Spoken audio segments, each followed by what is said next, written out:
এই মুহূর্তে হয়তো তুমি বিছানায় শুয়ে আছো, হয়তো মোবাইল হাতে নিয়ে এই ভিডিওটা দেখছো, হয়তো কারো কাছে কিছু বলো না, কিন্তু ভেতর ভেতর একটা যুদ্ধ লড়ছো।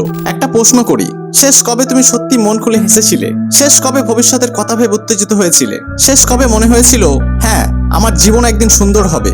নাকি এখন প্রায় প্রতিটা সকাল একই রকম, ঘুম থেকে ওঠো, মোবাইল দেখো, একটু আশা করো, তারপর আবার সেই একই বাস্তবতা, চাকরি নেই, নিশ্চয়তা নেই, ভবিষ্যৎ অন্ধকার। আর সবচেয়ে কষ্টের বিষয়, তুমি কাউকে বোঝাতেও পারো না তোমার ভিতরে কি চলছে, কারণ বাইরে থেকে সবাই শুধু একটা প্রশ্ন করে, কি করছো এখন? কিন্তু কেউ জিজ্ঞেস করে না তুমি কেমন আছো। আজকের ভিডিওটা শুধু বেকারত্ব নিয়ে নয়, আজকের ভিডিওটা সেই মানুষটার জন্য যে রাতের অন্ধকারে নিজের ভবিষ্যৎ নিয়ে ভয় পায়, যে বাবা মায়ের চোখের দিকে তাকাতে গিয়ে অপরাধ বোধে ভোগে, যে হাজারবার রিজেক্ট হওয়ার পরেও আবার চেষ্টা করে, যে ক্লান্ত কিন্তু এখনো হাল ছাড়েনি। আর যদি তুমি সেই মানুষটা হও, তাহলে এই ভিডিওটা শেষ পর্যন্ত দেখো, কারণ আজ আমি তোমাকে কোনো ফেক মোটিভেশন দেব না, কোনো রাতারাতি সফল হওয়ার গল্পও বলবো না।